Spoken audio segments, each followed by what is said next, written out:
How can we understand what Israel's facing? You get into the minds of the Israeli for us a little bit.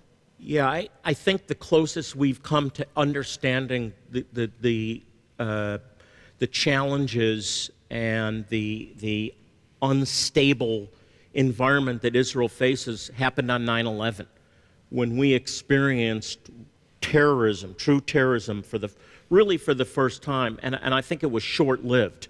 But there was an identification with what Israel goes through every day. Think of this. Israel is surrounded by, they're just a little tiny island of democracy surrounded by an Islamic world that really ultimately wants them gone. There's a one-state solution for the Islamic world, and that's not the Jewish state. Right. It's to push Israel into the sea. And Israel has to live with that every day. I don't think Americans can understand the pressure that it's like to be living in Israel. And it's true. I'll tell you, we had an experience, Jim, and I know I've shared it on the show before, but I have to share it again. And I even went into Jim last night after listening to your message, and I literally started crying because I remembered when we were in Israel in 2014 with Rabbi Jonathan Kahn, and we needed to find a chiropractor. And so we found this woman chiropractor. And so Jim, myself, a couple of the students, I don't think, Mondo, you weren't with us.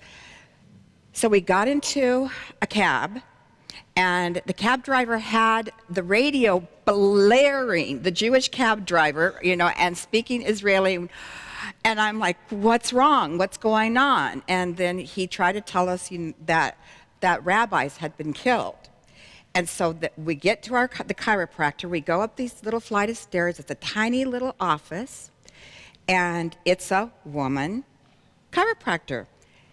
And she's full-blooded Jewish, but she was born and raised in San Francisco Bay Area. Mm. And she said, excuse me, but I have to call and check with my family and my neighborhood and make sure everybody's okay because of this, the killings of the rabbi.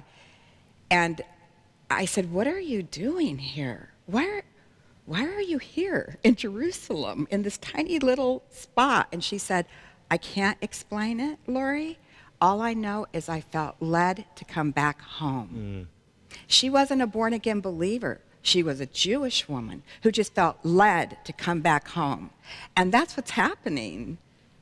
Lori, that's Bible prophecy being fulfilled before our very eyes. Before our eyes. God said that a day would come, in that day, by Yom HaHu, when God would restore his people, the scattered people of Israel, back to their land. And we're witnesses of that, not only in 1948 with the establishment of the State of Israel, not only in 1967 with the restoration of Jerusalem, which was a direct fulfillment of Jesus himself, that Jerusalem would be trodden down by the Gentiles until a set time in history, when the time of the Gentiles would be fulfilled. That came to pass.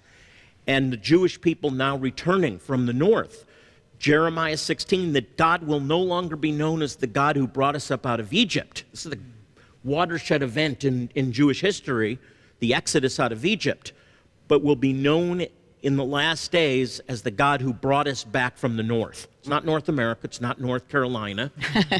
It's talking about north of Jerusalem, it's talking about Moscow, it's talking about Russia, It's talking about the former Soviet Union. Today there's over 1 million Russian-speaking Jews restored back to their land. 130,000 from Ethiopia, directly mentioned in Isaiah 11 from Cush, speaking of Ethiopia, back in the land. And didn't you just do like DNA studies on these people and found out that they really are Jewish? Well, we've been doing DNA tests on different groups that we've been encountering in Africa. A recent one is the Lemba tribe in Zimbabwe. And the bush of Zimbabwe, here's Jewish people that are not only proven to be descendants of Israel, but directly from the tribe of Levi. Isn't that amazing? And DNA they've been saying it for 800 years, now DNA proof is substantiating their claim. We're working with some groups I can't even talk about in places like Somaliland and Somalia, Jews from different tribes, and the DNA is proof that they are in fact Jews. It's incredible. And they're going back to their land. They're coming Yes. back home. Yeah.